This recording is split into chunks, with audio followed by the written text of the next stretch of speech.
প্রচার করা হচ্ছে ববি হাজ্জাজ সাহেব বেশি শিক্ষিত, বিদেশ থেকে ডিগ্রি নেওয়া। বোঝাতে চাচ্ছেন মামুনুল হক কম শিক্ষিত। আসুন দেখি কার কত যোগ্যতা।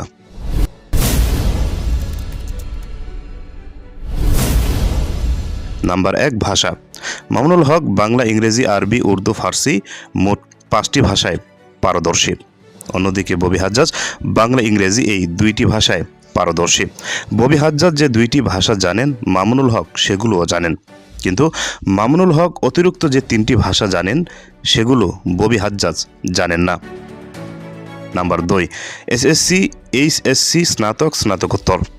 মৌলানা মামুনুল হক বাংলাদেশের সরকার স্বীকৃত সাধারণ শিক্ষাধারা থেকে তিনি এসএসসি ও এইচএসসি পাশ করে বিশ্ববিদ্যালয় থেকে অর্থনীতিতে স্নাতক ও স্নাতকোত্তর সম্পন্ন করেন।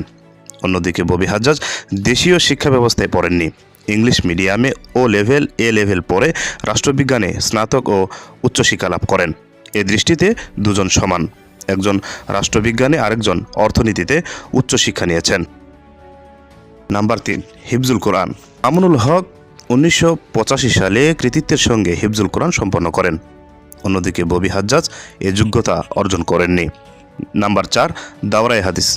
মামুনুল হক 1993 সালে উচ্চ মাধ্যমিকে সম্মিলিত মেধা তালিকায় প্রথম স্থান অধিকার করে পাশ করেন। 1994 সালে জাতীয় মেধা তালিকায় তৃতীয় হয়ে মিশকাত বা ফজিলত পাশ করেন এবং 1995 সালে জাতীয় মেধা তালিকায় প্রথম স্থান অধিকার করে দাওরায়ে হাদিস বা তাকমিল ডিগ্রি লাভ করেন। অন্যদিকে ববি হাজ্জাজ এর কোনোটিতেই তৃতীয় বিভাগেও পাশ করেননি, বরং যোগ্যতা শূন্য। নাম্বার 5, কর্মক্ষেত্র। মামুনুল হক বেসরকারি বিশ্ববিদ্যালয়ের শিক্ষক, শাইখুল হাদিস খতিব।